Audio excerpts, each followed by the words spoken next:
The checkpoint is presented by GM Pharma, the first international multinational pharmaceutical company in Georgia. GM Pharma, to serve those who need it most. In January 2022, the consumer price index increased by 1.1% compared to the previous month, while the annual inflation rate amounted to 13.9%. With regard to the annual core inflation, the prices increased by 5.6%, while the annual core inflation without tobacco also amounted to 5.6%. The following table shows percentage changes in prices for the commodity groups of the consumer basket, as well as the relevant contributions to the overall inflation rate. The annual inflation rate was mainly influenced by price changes for the following groups. Food and non-alcoholic beverages, the prices in the group increased by 16.2%, contributing 5.27 percentage points to the overall annual inflation rate. Within the group, the prices increased for the following subgroups: vegetables, that was around 23%, bread and cereals around 21%, oils and fats around 20%, mineral water, soft drinks, fruit and vegetable juices around 18%, sugar, jam, honey, chocolate and confectionery 18%, fish 17%, milk, cheese and eggs 14%, fruit and grapes 14%, meat around 12%, coffee, tea and cocoa around 8%. Housing, water, electricity, gas and other fuels. The prices for the group posted a almost 45% increase, which contributed around 4 percentage points to the annual inflation rate. The prices were higher for the following subgroups: electricity, gas and other fuels 68%, water supply and miscellaneous services related to the dwelling 58%, maintenance and repair of the dwelling around 9%. In the same period, prices were lower for actual rentals for housing, and that was around 3%. Transport, the prices increased by 16.2%, contributing to 2.08 percentage points to the annual inflation rate. Within the group, the prices increased for operation of personal transport equipment, and that was around 23%. The checkpoint sat down with the interview with the Deputy Governor of the National Bank of Georgia, Papuna Lezhava. Thanks for the quick response. Always pleasure hosting you in our Forbes studio. And by the way, thanks for sending me as a supervisory strategy for 2020-2022. We'll speak a bit later about this digital lari, digital currency. We've been talking about it a few weeks now, months ago, here in the same studio. Where do we stand so far, and what are the results of some public debates, let me say so, with fintechs and some financial groups in Georgia. Hello, Georgi. Thank you also for inviting me, and especially thanks for being interested in this topic. One of the purposes of the strategy is to have as far outreach as possible, and of course this platform, this studio is helping us in this. On digital lari, so last year we spent most of the time talking to potential technological partners who have experience in this field. We were trying to understand what are the products already available there in the market, share our intentions, and to see whether what we want is possible, is reachable. We met about 100 companies during this period. These meetings were very helpful, very productive, and made us more optimistic about the technological solutions. It seems like what we need is actually available there, and a lot of the firms are very much willing to partner with us. As you know, there are not many countries who have piloted the digital currency around the world, and being one of the first is also a showcase for potential partners, so they're very much interested. Where we stand currently, so we have finished talking to potential partners. I think we met almost with everyone who the famous names you probably heard of. Currently we're discussing internally what should be the scale and the format design of the pilot project, which we aim to implement sometime this year. Okay. And at the same time, our viewers and followers are very much interested how Lari is positioning during last at least even 5 months and more, and I mean strengthening Lari's positions to USD based on all the scenarios. Well, it's not even scenarios, Papuna, it's more actions happening around where political and economic situation is quite vulnerable. So what are the basic points why Lari is doing so good last few months? Mm-hmm. The primary driver of stability in Lari is the recovery in the economy. So we've seen a pickup in the economy starting since April, May last year. Tourism is also recovering. We are seeing strong remittances flows. We're seeing export increasing. All this is helping Lari. Also, we have tightened monetary policy, as you know, and this is also positive on Lari rate. But in general, I wouldn't focus too much on the short-term movements like the last time Lari last few weeks. Yes. No, I would say in the last couple of weeks, okay. Lari has been appreciating. We are not necessarily looking for particular reasons for this. It may be just short-term but for the big picture, it shows what you mentioned. I mean, economic recovery and tightening on the policy. Yes, and the inflows that are coming from tourism remittances. Okay, well, now we can move to the basic points about the supervisory strategy. It is the first document when a national bank is publishing supervisory strategy, and it includes strategic priorities for 3 years, including 2022. What do you think supervisory strategy, how important is to be published and to have it as it is, and what do you think, could we do it a bit earlier, and how important was to have such document in previous years? Mm-hmm. Let me start by the purpose of the supervisory strategy. So we have several purposes by publishing this strategy. First, it's our internal planning document. This is how we help ourselves plan our activities over the medium term period. You know that day by day we have a lot of important challenges, and sometimes our long-term goals, long-term priorities are becoming shadowed with immediate developments, ad hoc developments. This is one of the reasons we need strategy to plan our work in the long term. Second, this is the document for our staff.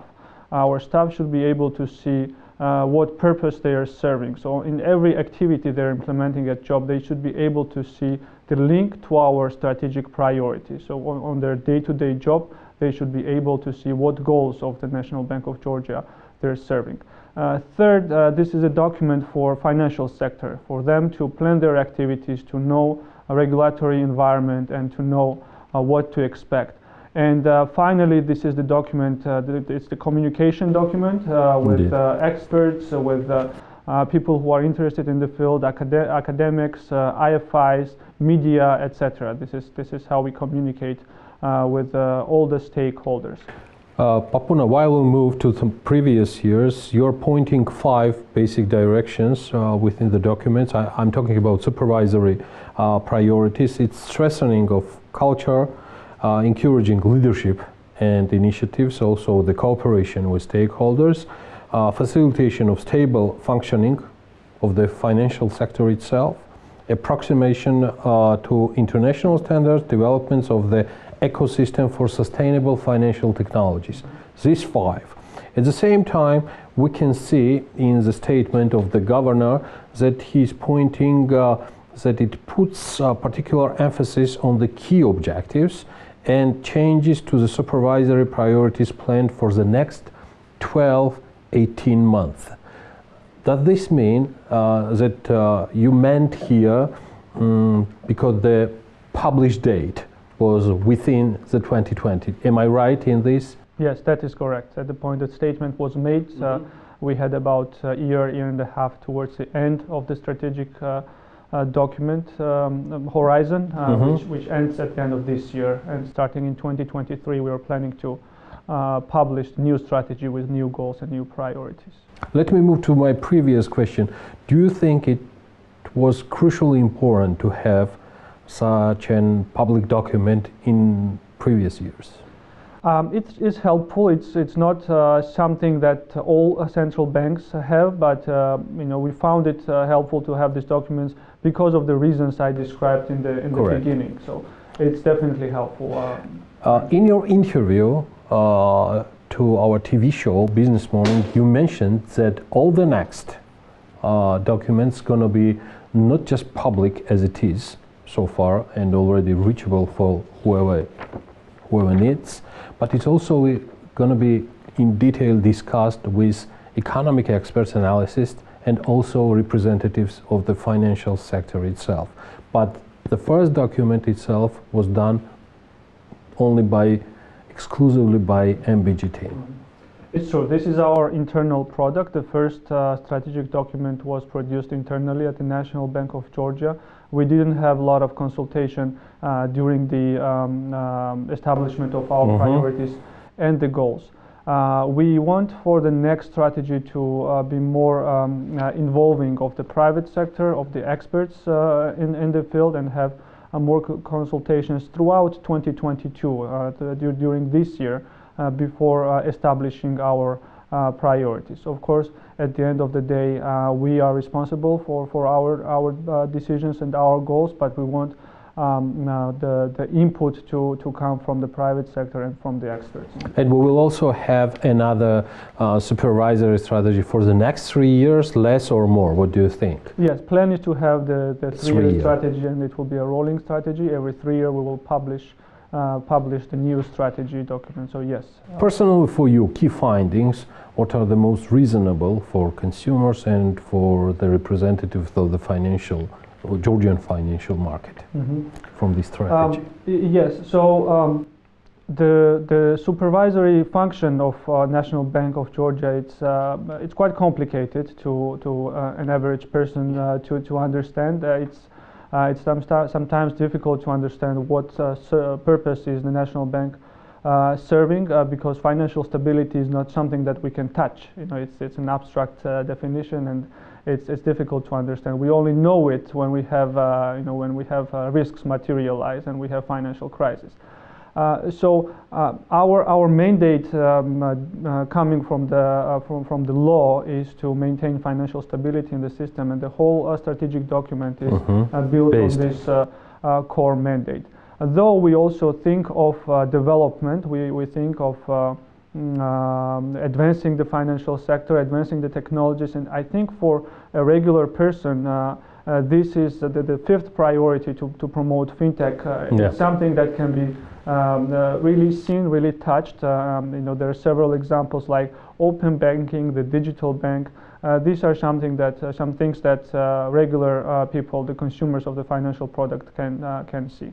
Okay, and within the performance indicators, the work of the NBG, how it's stated here, can be measured through 3 following indicators. It's ratio of losses of depositors and creditor within the financial sector, ratio of number and assets of bankrupt institution to the total number and assets of all the supervised institutions respectively. Apart from the above, the third one, Papuna, is above mentioned quantitative criteria. The implementation of the mandate of the NBG can also be measured by qualitative factors such as assessments of the reforms related to the financial sector by the international organizations and the international rating agencies. My question is, do you think that just these 3 indicators are covering all the mandate, as you have mentioned, of the NBG? How effectively can we measure and how effectively NBG, the work of the NBG can be measured? You touched the most difficult portion of our strategic document. This is where we spend most time to discuss.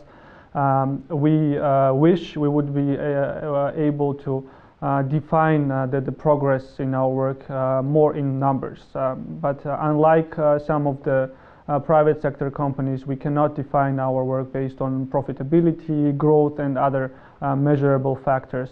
That is one of the reasons we have added more qualitative assessment. This is the third type, the third person assessment of IFIs, rating agencies, who can objectively assess the work of the National Bank of Georgia. But to speak in the numbers, we also mentioned this strategy. So our objective is not to have all financial institutions at all times be financially viable. So our risk tolerance is not zero bankruptcy. This is not something that we're targeting. We are to some extent open to taking risk, but the risk should be measured and the risk should not be systemic. So we do not mind if one or a couple of financial institutions face difficulties, but this should not have domino effect on the rest of the financial sector, and resolution of these difficult cases should happen in such a way that depositors, the creditors, do not lose money. And my final question, you mentioned in your TV interview, and your message was, as a vice governor of the National Bank of Georgia, that during this year you will pay more attention and it's going to be more exclusively related to strengthening your relations within the coordination with the government, with some other fiscal agencies, and not paying more attention to some amendments within the regulative body. You meant commercial and corporate sector. Could you be so kind to be more in detail with it? Yes, absolutely. So current strategy 2022 is exclusively, almost exclusively focused on the financial sector risks, approximation to international standards, and we have a smaller component, smaller proportion that's talking about development, the progress, and so on. I think current strategy has turned to be quite intense for the financial sector. We had a lot of reforms that impacted not only national bank but also financial sector.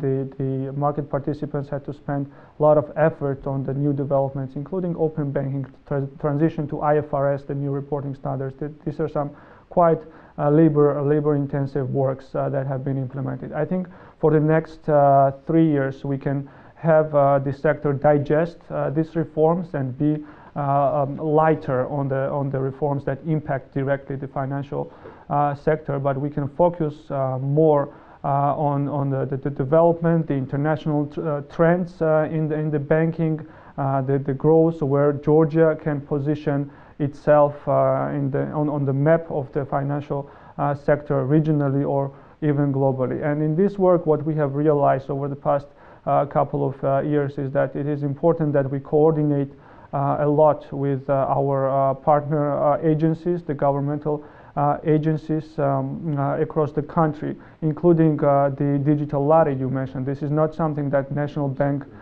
can do on its own. We need a lot of coordination to make this happen and to yield all the benefits that can come with it. And capital market and all the strategy what you are coming up from already. So thank you so much for your time and thank you for being with us. Thank you, Yuri. The Checkpoint is presented by GM Pharma, the first international multinational pharmaceutical company in Georgia. GM Pharma, to serve those who need it most.